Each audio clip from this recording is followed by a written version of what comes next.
Pues sí, mi área de interés es la alimentación y se me nota, ¿verdad? No, este, bueno, buenas tardes a todos. Antes de nada, gracias a Dios que estamos por acá. Gracias también a Vimifos, a Ismael Contreras por la cálida invitación. Usualmente cuando tengo el privilegio de dar una charla, lo primero que le digo a la audiencia es que me gustaría que se llevaran conceptos para que al otro día se pudieran implementar, ¿no? Pero hoy no es el caso, ¿no? Más que de tratar de venderles la idea de conceptos, quiero venderles la idea de lo crítico que pienso yo que tenemos que ser hacia dentro de las explotaciones lecheras, sobre todo crítico en cuestionar las cosas que hoy estamos haciendo, sobre todo cuando los resultados pensamos que no son los adecuados, o no solamente los pensamos, ¿no? Si quien nos paga nos lo dicen, o las vacas también nos lo dicen, ¿no? Entonces, para entrar un poquito en materia, me gustaría platicar de un tema, de una palabra que me costó mucho trabajo digerirlo hace algunos años, que es el paradigma, ¿no? Y el paradigma usualmente se maneja en ámbitos de administración y desarrollo organizacional y empresariales como patrones o usos o costumbres que tiene un equipo, una empresa, un área en particular para desarrollar alguna actividad, ¿no? Y entonces, ¿qué define al paradigma? Que los paradigmas normalmente establecen o definen límites y indica cómo comportarse dentro de esos límites para tener éxito, ¿ok? Esa sería una definición formal. Quien le interesa este tema, este libro vale mucho la pena, habla de paradigmas, créanme que valen mucho la pena, no importa qué tan técnicos sean, qué tan prácticos sean, es un súper libro de los 90, se los recomiendo mucho, de Joel Arthur Barker, y habla de paradigmas. Ok. Por supuesto que en la industria lechera también hay paradigmas, ¿no? Porque hay patrones de las maneras como día a día trabajamos con las vacas, ¿sí? Patrones o paradigmas de cómo alimentamos las vacas, de cómo las ordeñamos, de revisión y tratamientos de vacas enfermas, etcétera, etcétera, ¿ok? Entonces el paradigma no es una cuestión de retórica que solamente se pueda aplicar a la industria de sistemas, de tecnología o automotriz, ¿ok? Los paradigmas también existen todos los días en las industrias lecheras y gracias a eso los paradigmas ayudan a articular mejor el desarrollo de las actividades dentro de las empresas lecheras, ¿ok? Una de las más importantes es que dan orden y sentido al trabajo, porque ya hay paradigmas dictados de cómo se tiene que ordeñar en el establo, cómo se tienen que dar calosos, etcétera, ¿ok? El gran problema de los paradigmas es que los paradigmas caducan, ¿ok? Y pienso yo, si no también ustedes reflexionen, que todos nos ha pasado que algunos patrones en nuestro ámbito laboral, en nuestro ámbito personal, han caducado y hemos tenido que cambiar de hacer las cosas para tener unos resultados distintos, ¿sí? Para tener probablemente mejores resultados, o para que esos resultados se puedan obtener de manera más fácil, ¿ok? Entonces es una de las grandes cuestiones que los paradigmas caducan. Por ejemplo, en los años 70, más o menos los suizos, y todos nos podríamos recordar de ellos por ese paradigma, por ese concepto de Suiza que tenemos en los 70, ellos vendían acerca del 65% de los relojes del mundo. ¿Por qué? Porque tenían una muy importante y muy reconocida industria relojera, ¿sí?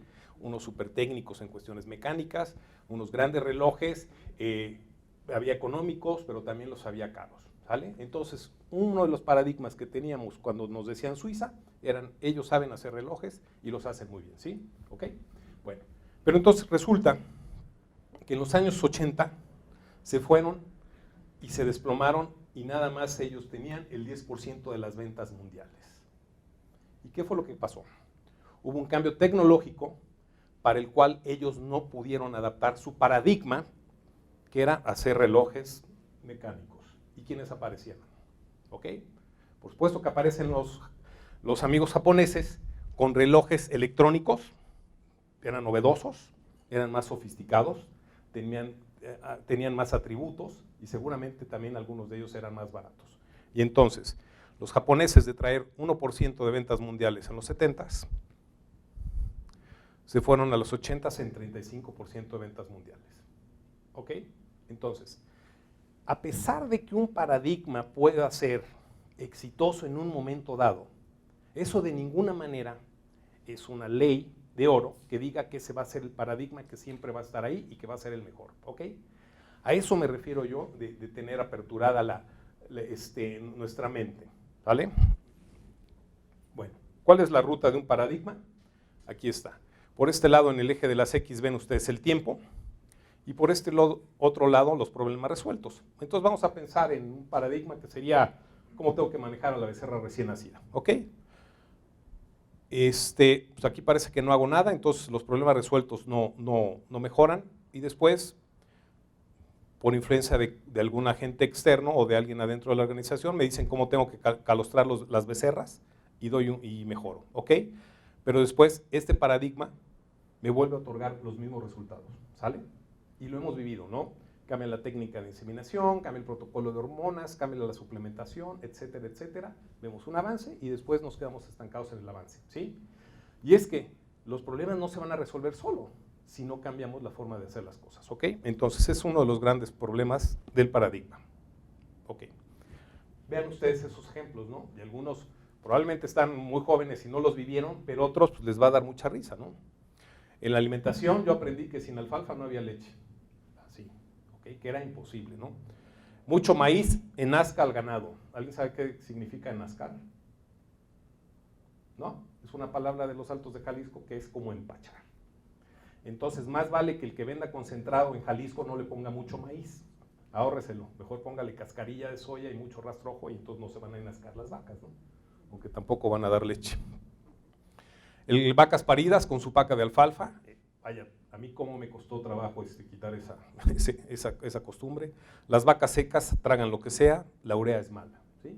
Entonces, este tipo de paradigmas ya han cambiado, ¿no? Vean ustedes el de las patas, ¿no? Hace 15, 18 años nadie podía dar tacones, ¿cierto? Nadie. Y cuando llegaban, el patero era una destructiva visita anual, ¿ok? Porque daba para 5 días sin leche de las vacas y después 15 días con muchísimas vacas con problemas de patas. ¿Por qué? Porque solamente 1 o 2 veces al año se hacían recortes y se curaban patas. Así se manejaban las vacas, ¿ok? Entonces, ya les digo que para bien de las vacas y de nosotros, caducen los paradigmas y cambian. Bueno.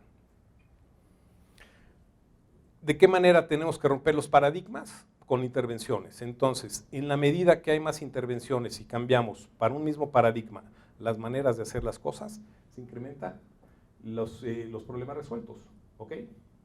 Y a la mayoría de nosotros para eso nos pagan, a la mayoría, ¿sí? O para evitar problemas o para resolverlos, ¿sí o no? ¿Sí? Nada más. Alguno que otro es más pillo y ese inventa problemas, ¿sí? Pero no estamos hablando de eso. Ok. ¿Qué condiciones impiden resolver problemas? Cuando se carece principalmente de tecnología o de infraestructura, ¿sí? En un estado. ¿Por qué? Porque si me dice alguien que tengo que solventar el estrés calórico en las vacas y no hay esa infraestructura, sencillamente no lo voy a poder hacer, ¿no? Así de fácil, ¿no? Son fierros. Pero también a veces no tenemos o implementamos las acciones debidas, y subrayo ahí debidas, ¿ok? Esas son las dos únicas razones por las cuales no podemos resolver problemas. ¿Cuál es el camino? Primero es anticiparte y detectar estancamiento o riesgo. Si todas las semanas en la primavera traigo 270,000 células y ya me estanqué ahí y quisiéramos tener menos, en ese momento tengo que cambiar algo, forzosamente, ¿ok? Y el otro es permitir la participación de estos agentes de cambio. Si el ganadero, si el técnico no se permite que todas esas personas o algunas de ellas con interés y con ganas de hacer las cosas participen, difícilmente se van a poder cambiar los paradigmas, ¿ok? ¿Vale? Parte de la finalidad de esta charla es cambiar algunos paradigmas dentro de ustedes y que actúen como este tipo de agentes. Ok. Ya que ojalá les haya vendido la idea de que hay que cambiar las maneras de hacer las cosas de cuando en cuando, sobre todo si quieren mejores resultados, voy a hablar, porque así me lo pidieron, de las vacas en transición, ¿sí? Entonces, una de las cuestiones de paradigmas que deberíamos de cambiar son las instalaciones de las vacas en transición, que en realidad aquí en México hablamos bien poco de ellas, muy poco. Siempre estamos hablando de los pesebres de las vacas de leche o los echaderos de las vacas de leche. Y el otro tema, y afortunadamente están aquí algunos buenos médicos, de la infección uterina, ¿ok? Como un paradigma en lo general. Bueno, uno de los principales cánceres, y ahorita platicaba con el ingeniero Ismael, es el aglutinamiento o el exceso de animales en los corrales de vacas próximas al parto. Este ensayo fue con un corral de vacas próxima mixto, quiere decir que había vaquillas y que había vacas adultas. Y fíjense ustedes, las vacas primerizas que se aglomeraron al 120% produjeron esta cantidad menos de litros de leche en comparación de primerizas que estuvieron al 80% en el corral. Esto equivalió a 250 litros por cada vaca. Nada más, ¿por qué? Por pasar de un aglomeramiento del 80% al 120%. ¿Ok? Esto coincide con estudios recientes donde se demostró que el consumo voluntario del ganado se deprime al llegar a una saturación del 90%. Aquí hoy en esta mesa hay personas que trabajan conmigo y siempre les estoy diciendo, si el corral es para 150 vacas, que no haya más de 135, ¿sí? Y no es capricho, sencillamente es porque se ha demostrado que eso afecta el consumo voluntario de la vaca. Otro caso típico, hoy hablaba con un amigo y me decía que ahorita estaba teniendo broncas con su programa de transición, y lo primero que le pregunté, que seguramente has de tener muchos partos o muchas vacas secas, ¿sí? Vacas en corrales con saturación de más del 90% incrementaron incidencia de desplazamientos de abomazo. La razón muy sencilla, bajos consumos, ¿ok? Hay más pelea, hay más fricción, hay más desplazamientos. Entre vacas en el pesebre, menos consumo, ¿ok? Vacas frescas, ahí también tenemos problema, ¿no? Mantener densidad de menos del 100% es una garantía de consumos, de producción de leche y menos problemas de salud, ¿ok? Y esto lo hemos visto y se recrudece día a día. ¿Por qué el aglomeramiento afecta el desempeño del ganado? El primer punto es competencia, ¿ok? Segundo es estrés, sobre todo en vaquillas. La competencia y el estrés provocan que haya menor consumo. Menor consumo, está demostrado, el doctor Lucchini seguramente nos va a hablar de inmunosupresión. Detección tardía de vacas enfermas, o sea, a mí no me digan que no, o que es lo mismo, si tengo 30 vacas paridas en un corral donde caben 50, a detectarlas si hay 60 vacas en ese corral. O sea, no soy tan ágil, no me doy el tiempo, estoy saturado en mi trabajo. Por supuesto que menos descanso de las vacas cuando hay aglomeramiento, y el medio ambiente es hostil, ¿no? Es hostil en función de las vacas que están ahí, pero también de la suciedad, ¿ok? Fíjense ustedes. Esta es la proyección de partos de uno de los establos que me honro asesorar. Aquí están los números de partos que va a haber cada mes, y estos son los meses del año, septiembre 14 a abril 15. Esta es la capacidad que nos dan los corrales, principalmente el de vacas próximas al parto y los corrales de paridas, de máximos partos por mes. Y fíjense ustedes en dónde andamos. Okay, esta es la realidad, ¿sí? Y estoy seguro, y ahorita lo voy a desarrollar más ampliamente, que muchos de los establos donde ustedes trabajan o para los que trabajan tienen mucho más partos en estas épocas del año. ¿Por qué? Estas vacas de septiembre, ¿cuándo se cargaron? ¿En qué mes del año? Ajá, las que van a parir en septiembre. Claro, en diciembre, probablemente finales de noviembre, diciembre, enero. ¿Qué fueron? Fue buena parte de las vacas que no pude preñar en lluvias, las cargó en esos meses, y por eso tengo estos picos de apariciones. ¿Ok? Dado esta limitante de espacio, menos corrales, aquí vamos a tener aglomeramientos del 153, del 210% y 164%, si no hacemos nada. ¿Ok? En mi opinión, ahorita lo acabo de comentar, el aglomeramiento de corrales es una cuestión de manera estacional. Estos son dos establos totalmente diferentes, por supuesto sí están en esta misma zona, y vean el comportamiento en porcentaje de partos por mes, como es muy similar, ¿sí? Parecen copia, muy similar. Entonces, ¿cuándo empezamos aquí con los problemas? Agosto, septiembre, ¿ok? ¿Y cuál es el mes, de los meses más difícil para las vacas por humedad y mosca y todo? Pues justamente cuando se juntan aglomeramientos en esos corrales, ¿ok? Entonces, vamos a pasar de que aquí tenemos aglomeramientos probablemente del 25% a principios de año y a finales del verano y el otoño probablemente lleguemos hasta el 150% de la capacidad de sus corrales. El aglomeramiento de corrales y desecho de vacas a los 30 días. Cuando hablo de vacas en transición, yo creo que uno de los indicadores claves de desempeño ideales para medir cómo está mi programa de alimentación y de salud y de manejo de esas vacas recién paridas es qué porcentaje de desecho tengo durante los 30 primeros días. Y ahí mi indicador es 6%.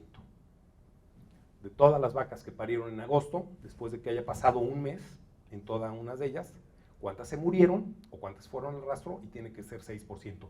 ¿Por qué me gusta mucho este indicador? Porque la vaca que se va al rastro es una cuestión objetiva e incuestionable. Si alguien me dice que tuvieron neumonía, que tuvieron hipocalcemia, que tuvieron metritis, ahí probablemente no haya certidumbre en cuanto al diagnóstico, ¿sale? Y entonces resulta que tuve mucha mastitis o mucha neumonía, pero la vaca que se va al rastro es porque ya tenía algún problema. Lo que hago yo es quitar vacas abortadas, porque para mí las vacas abortadas no son vacas paridas, ¿ok? ¿Sale? Entonces, después de ese rollo, vean ustedes, perdón, 2011, empezamos a trabajar, llegamos hasta el 14% de desecho, fíjense, en un mes buenísimo del año, van para abajo y van para arriba, ¿ok? El 2014, van muy bien las cosas, aquí muy curioso, por alguna razón julio se disparó, pero fíjense ustedes, ¿no? A partir de julio, en esta época tardía del verano, y cuando haya una alta incidencia de vacas paridas, es cuando más problemas de desecho hay, ¿ok? Y para mí, y para nuestro sentido común, es que a mayor tasa de desecho, necesariamente hubo más problemas en esas vacas, ¿vale? ¿Ok?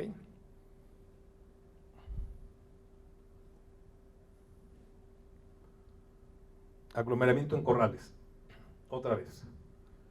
Fíjense ustedes, la tendencia de manera anual, 2011, 2012, 2013, es una tendencia positiva.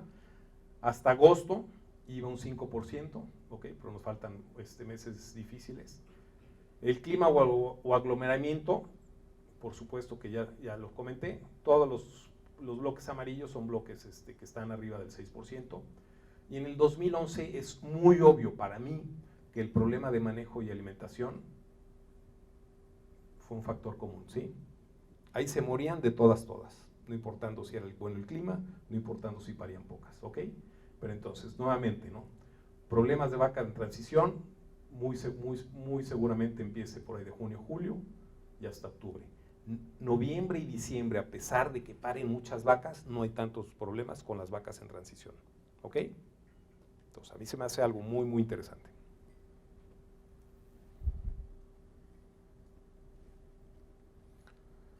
Ok.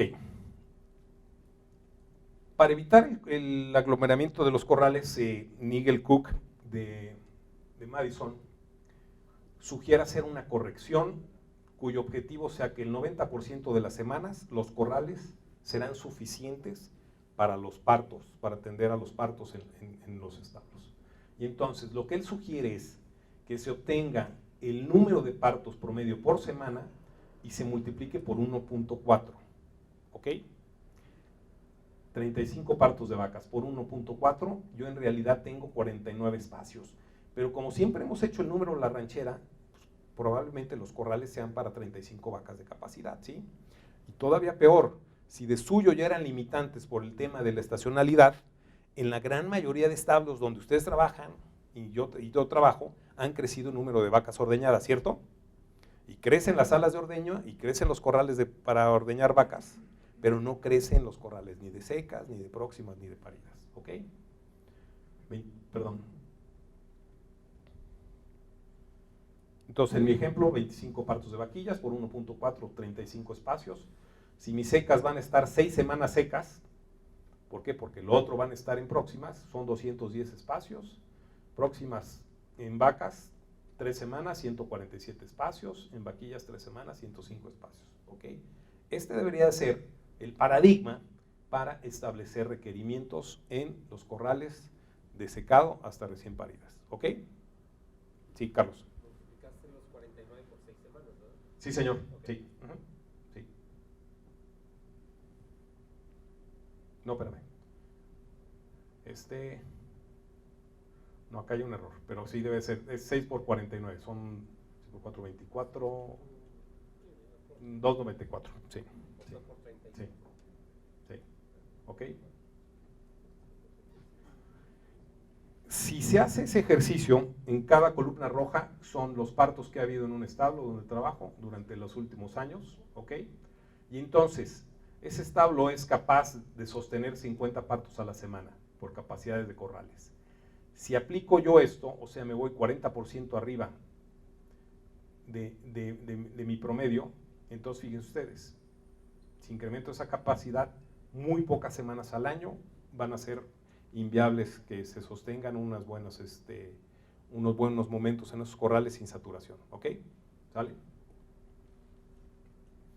Otro de los puntos que por supuesto afecta en el tema de instalaciones es la reducción de movimientos, ¿no? O sea, los movimientos, por supuesto que afectan el comportamiento de la vaca, los movimientos por supuesto que afectan el consumo de ingesta de la vaca, y los movimientos por supuesto que afectan a las vacas más lastimadas, más viejas, con más problemas, y a las vaquillas, ¿sí?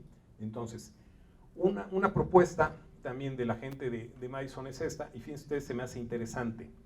La propuesta de ellos es tener 3 corrales, o dividir en 3 corrales los grupos de próximas. ¿Por qué 3 corrales? Porque esta es mi semana 1, mi semana 2, mi semana 3, ¿ok? Entonces, lo que sé que esta semana, todo lo meto en este corral. Lo que sé que la siguiente semana, lo seco en este corral. Lo que sé que en la semana siguiente, lo seco en este corral. ¿Y qué pasa? Cuando esté llenando este corral, ya me empiezan a parir este corral. Entonces, la idea es todo adentro, todo afuera, ¿sale? Relleno un corral y no vuelvo a meter ninguna vaca ahí. Entonces, no provoco una revolución en esos corrales, ¿sí? Esa es la propuesta. En un establo lo hicimos, yo creo que con buen éxito. No tuvimos para los 3 corrales, estuvimos manejando 2 y yo pienso que las vacas fueron mejor. En otro corral donde también estamos trabajando, en ese corral llegan las vaquillas a los 7 meses de gestación y se quedan en esa ración. Ya no van ellas a ración de próximas, ¿ok? Por supuesto que la ración es una ración, considerando que las vaquillas van a estar ahí 70, 80 días, ¿no? Pero a ellas ya no se les mueve, no conviven con vacas adultas e incluso paren esas vaquillas ahí en ese corral, ¿ok? Y pensamos que con buenos resultados. El estrés calórico, también muy desdeñado, muy despreciado en el tema de vacas de transición. Vacas, es un trabajo de Israel Flemmenbaum, conocido por algunos de ustedes. Vacas que se refrescaron con aire y con agua, produjeron en su lactancia 40.7 y vacas control 37.2, ¿ok? 3 litros. Otro trabajo en Florida, vacas que fueron refrescadas durante el verano produjeron 3 litros y medio más durante toda su lactancia, ¿ok? Eso es mucho dinero. Y créanme que la inversión no es tan grande. ¿Por qué? Porque estamos hablando de solamente un corral, ¿sí? Si ustedes me dicen, vamos a disminuir el estrés de todas las vacas de leche, pues ahí es mayúscula la inversión. Cuando es en un corral, es mucho menor y por ahí van a pasar muchas vacas, ¿no? De hecho, a decir del doctor Flemmenbaum, él dice que él empezaría con trabajos de disminución de estrés calórico con el corral de secas y vacas próximas al parto. Quien sea observador se puede dar cuenta que en abril y mayo las gestaciones son más cortas y que el peso de las becerras y de los becerros es menor, ¿ok? Si no lo han checado, chequenlo la próxima primavera. Esto pasa en Torreón, esto pasa en Hermosillo, en Obregón, y se acortan a consecuencias del estrés calórico. Por supuesto, la ubre de esas vacas y la producción de leche de esas vacas no es la misma. También hay una grave influencia, ya lo van a ver aquí, en la calidad del calostro. Es un trabajo de ADIN, hay un trabajo también por ahí de Florida, donde la absorción de inmunoglobulinas por cuenta de las becerras es menor con vacas sometidas a estrés calórico, ¿ok?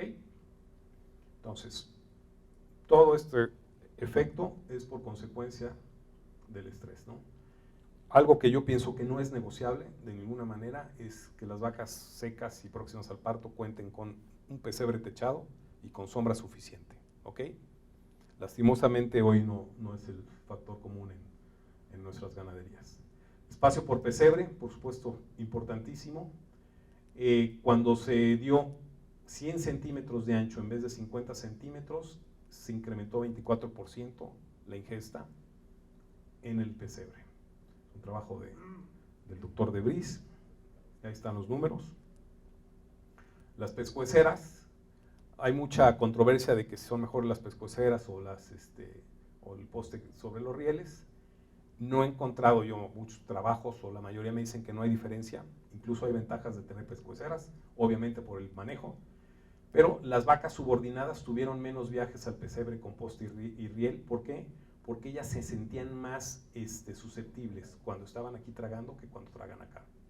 Las pescueceras redujeron la interacción, o sea, empujones entre las vacas en un 21%. ¿Por qué? Porque es mucho más fácil para una vaca sin pescuecera desplazarse al lado, ¿sí? Y mover a la otra.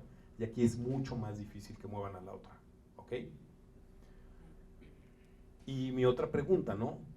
Quien tiene pescueceras en vacas de leche, yo pienso que debe de entrenar a las vaquillas que van a primer parto en el uso de pescueceras, ¿sí? ¿Ok?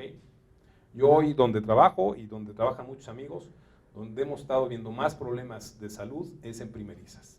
Y a mí me parece que con una cuestión de adaptación, ¿sí? ¿Tú también? Sí, ¿Piensas en? pensaría lo mismo por los chaveros. Ok, bueno, ya me la ganaste. Ok, pero entonces yo pienso que si hay trampas hay que entrenar a las vaquillas. Este es un concepto novedoso y yo obviamente no lo he visto, está en investigación y pues le llaman feed stall, lo traduje como puesto de alimentación. Es como si fuera un echadero volteado y lo hacen para que cada vaca tenga su propio espacio, ¿ok? ¿Cuál es el objetivo? Precisamente ese, que no se molesten entre ellas. ¿Qué encontraron los sabios? Esta es la medida o el espacio que tienen de pesebre, 64 centímetros, 92 más el puesto para comer, y este es el número de empujones que se dieron por día. 10 empujones por día, 5 empujones por día, 3 empujones por día. Entonces, ¿qué quiere decir? Que esto sí funcionó a efecto de evitar ese desconfort en las vacas. Es el mismo ensayo, y por este lado tienen ustedes el tiempo que dedicaron las vacas para alimentarse, y van de menos a más y de menos un poquito más, ¿ok? Entonces, fue una estrategia eficiente para reducir el disconfort de las vacas, por supuesto que sí, ¿ok? Yo nunca he visto esto de manera comercial, pero tarde o temprano lo veremos, ya van a ver. Las vaquillas son mucho más susceptibles al aglomeramiento de la competencia. Por supuesto que hay que entrenar en uso de pescueceras, y lo que dice el doctor Peña, ¿no? Tenemos que entrenar a esas vaquillas en el uso de echaderos individuales. O sea, yo no nada más me pongo a pensar, ¿no? Pare la vaquilla hoy a las 9 de la mañana y de un corral abierto, ¿sí? Meterle un corral compitiendo con unas leonas que le duele todo hasta el alma, que hay unas cosas ahí con cama, y para acabarla de amolar están encerradas, una dieta diferente, la meten a gritos a un lugar y le jalan las tetas. O sea, debe ser muy, muy, muy difícil, ¿sí? A mí una de las salas de ordeña que más me gusta en cuestiones de rapidez son las carruseles, pero creo yo que los carruseles son las más agresivas con las vaquillas, porque es un flujo que nomás traga y traga vacas esas salas de ordeño, ¿ok? Entonces, por supuesto que es manejo, claro que es manejo y hay entrenamiento, pero que le estamos metiendo muchos problemas a las vaquillas, por supuesto.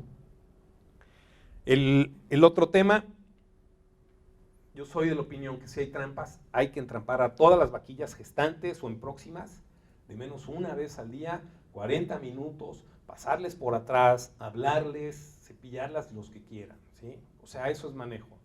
Yo hace muchos años, cuando recibía ganado en el Colorado, las entrampábamos y después nos tomamos el tiempo y gente tranquila por delante, las metíamos a la sala de ordeña y hacer todo de manera mucho más armoniosa y amigable, ¿no? Hoy no sé si tengamos que volver a ese paradigma, ¿no? Entonces, por supuesto que las vaquillas sufren más al parto. Y el otro, pues ya lo decimos, ¿no? Vaya, los animalitos tienen hambre y van a buscar alguna manera de saciarla, ¿no? En este establo tuvimos muchos meses con desplazamientos de abomazo de vaquillas. ¿Y por qué? ¿Y por qué? ¿Y por qué? ¿Y por qué? ¿Y por qué? Esta trampa fue mal colocada. Lo único que hicimos es soldarle una varilla acá y entonces evitamos este comportamiento de las vaquillas, ¿sí? Ya sin esa posibilidad ya empezaron a tragar por acá arriba. Entonces, las que estaban desplazando, las anotábamos y eran las vaquillas que no sabían tragar bien. Llenado. Ok. Corrales secos contra echaderos individuales. Por supuesto que corrales secos. Hoy todavía vemos corrales con echaderos individuales para vacas secas o vacas próximas. Requerimiento 10 metros cuadrados de sombra en corrales secos. Menos que esto no. Menos que esto va a lucir lodoso y no tan espléndido como esta cuestión. No queremos humedades. La limpieza sí es más demandante en este tipo de instalaciones, pero créanme que va a tener su beneficio. Y ya lo dije yo, entrenamiento de primerizas en echaderos posparto, eso no puede ser posible acá, ¿no? Entonces probablemente en algún corral previo ponerles unos echaderos por ahí perdidos y que vayan enseñándose ellas. ¿Ok? Y pues yo pienso que este sería el objetivo más o menos de un buen corral para vacas secas, vacas próximas al parto, incluso para vacas recién paridas. ¿Ok? El segundo punto que quiero hablar brevemente, y que ahí quisiera que hubiera más discusión, ojalá la haya, es en cuestión de metritis, ¿no? Para un servidor y para muchos de ustedes, los médicos, es frustrante encontrarse con unas incidencias bestiales de este problema, ¿no? He platicado con amigos que se dedican a lo mismo que yo, incluso amigos que están en Torreón, y me dicen que también allá es un factor común, y sobre todo en primerizas, la metritis. ¿Cuál es el costo de la metritis? Vacas que paren normalmente, 73% sostienen la preñez hasta parir otra vez, pero algunas que han tenido metritis, solamente el 59%, ¿no? Entonces, de que hay una pérdida de eficiencia reproductiva, por supuesto que la hay. El costo de medicación y leche no vendible debe andar por ahí de 800 pesos por caso. Según Overton, vacas infectadas produjeron 2.2 litros menos de leche en 120 días, son 1.720 pesos de ingreso. Vacas infectadas tuvieron 4.2 más riesgo de desecharse a los primeros 60 días. Y la incidencia que ellos encontraron en una muestra muy grande de establos en California fue de 20%. Yo cuando estudié, si no me corriges, Oscar, nos decían que el 10%, ¿no? De metritis, creo, ¿no? Todo depende cuándo hagas el diagnóstico. Ok. Esto es tan variable. Si lo haces a los 30 días, el diagnóstico de metritis esperarías un 10%. Uh-huh. Lo haces a los 15 días, del 80-90% de los vacas están con metritis. Ok. Depende de cuándo. Ok. Depende qué tan agresivo seas en el seguimiento. Esto lo puedes sobreestimar o subestimar. Ok. Ok. Yo pienso que por ahí dijo la palabra, Oscar. El origen, según este sabio, es falta de drenado de útero, puede ser un trauma, inmunosupresión y este tipo de enfermedades, ¿no? De manera general. ¿Ok? ¿Sale? Realidades. 27% de las vacas se presentaron o se reportaron con metritis. ¿Ok? Un establo de por acá. 27%. 36% en este año, este establo reportó como incidencia de metritis. 22.8% el año siguiente. Estos números son entre 25 y 45% de las vacas se reportaron con metritis. Y estos son número de vacas paridas por mes. Los ordené de pocos partos por mes a muchos partos. Vean ustedes, no hay ninguna tendencia, ¿no? Entonces pareciera que paran las que paran en el establo, eso no afecta sobre metritis, ¿ok? Aparentemente. Y vean ustedes cuando hago la comparación por año, ¿ok? En época de lluvias no es más grave que lo que hubiera por acá en principios de año, ¿ok? Entonces esas son nuestras realidades. Los qué retos yo veo, y ya lo dijo Oscar, ¿no? ¿Estaremos evaluando? ¿No estaremos sobrevaluando? ¿Nos querremos estar curando todo el tiempo en salud? ¿Sí? ¿Ok? Esa es una posibilidad. Vaya, yo he visto casos de que reportan infecciones uterinas con vacas que todavía no tienen un día de parido. No sé si esto sea posible o no. Ya se rieron Carlos y Oscar, entonces parece que no. Pero de veras, y ya la están tratando, y ya le están molestando. ¿Ok? Entonces yo pienso, créanme, que un paradigma que puede diferenciar a los técnicos y a los establos va a ser cómo se están manipulando esos úteros. Créanmelo, créanme. Yo sí me desespero porque, pues a ver, Rafael, hipocalcemia subclínica, vétele más vitamina E, vete más selenio, limpien bien los echaderos, etcétera, etcétera, ¿no? Y después mis preguntas es, ¿por qué más en las vaquillas? Si vemos buenas tallas, paren puras hembras por el semen sexado, tienen el corral aparte de las vacas adultas, se ven bien paridas, no ves, no ves vulvas rasgadas, no ves vaginitis, no ves mucha mortandad de becerros nacidos, la limpieza es más que adecuada, eso realmente es frustrante, ¿sí? Entonces, ¿qué hay, no? O probablemente sea el estrés a las que estamos sometiendo a las becerras, ¿no? ¿Ok? ¿Vale? Otro de los retos, la eficacia, pero sobre todo inocuidad al programa reproductivo de los tratamientos aplicados, ¿no? Yo por ahí oigo que, en opinión de algunos técnicos o de algunos ganaderos, bajas tasas de fertilidad a primer servicio son gracias a tratamientos que no fueron apropiados, ¿sí? O se demoraron para resolver el problema o fueron de plano muy agresivos en esas vacas. Una cuestión que yo cada vez pienso que sí está ahí es que cada día tenemos más raciones con rastrojo pata en las raciones de las vaquillas, ¿sí?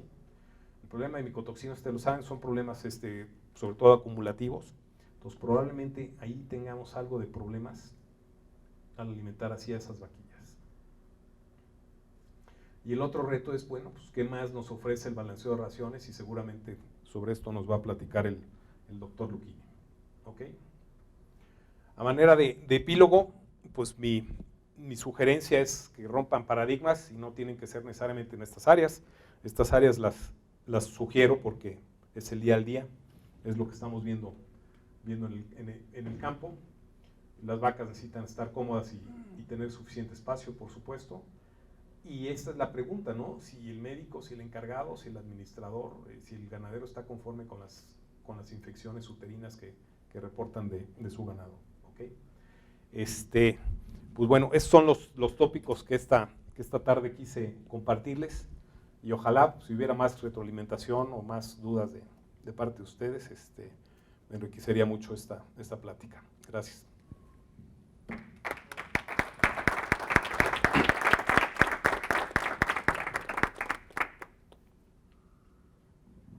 Gracias, Rafa. ¿Alguna pregunta para el ingeniero Castillo?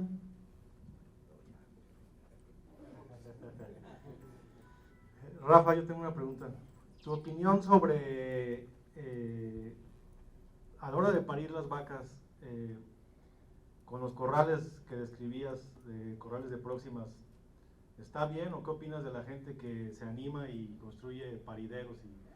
Y si lo recomiendas, pues qué características deberían de tener. Porque hay parideros chiquitos, parideros grandotes, cerrados, abiertos, entonces, tu opinión. Ok.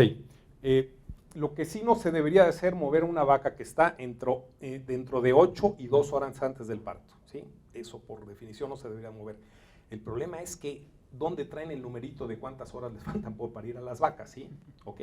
Es un problema. 2, en mi experiencia en corrales suficientemente grandes como los que saqué ahí, los que estaban bonitos, si no hay aglomeramiento, y probablemente en época que no sea de lluvias, las vacas no tienen problemas ahí ellas, ¿no? Ni las crías. Probablemente por cuestión sanitaria, por cuestión de brucela y tuberculosis, y para tuberculosis algunas otras cosas, ahí sí hubiera implicaciones, ¿no? Pero en mi opinión lo que mejor funciona son salas de expulsión, yo les llamo, ¿no? ¿Sí? En el mismo corral, si cercamos una esquina con una puerta grande, que sea fácil para que un solo arreador meta la vaca ahí, ponemos una guarnición, ponemos arena, no ponemos comida, no ponemos agua, no ponemos techo. La vaca no sale de su ámbito, está en el mismo corral, ¿sí? Ve a sus mismas hermanas y como lugar de expulsión, en mi opinión, es lo que mejor funciona, ¿sí? De cuando en cuando se cambia toda esa arena y yo creo que eso lo hace bien, ¿no? Lo más malo que he visto yo son los parideros de antes o los toriles, ¿no? Que son pisos de cemento, mal lavados, muy resbalosos, la gente no le da el tiempo. Ustedes metan una vaquilla 5 horas antes del parto y no va a parir la vaquilla.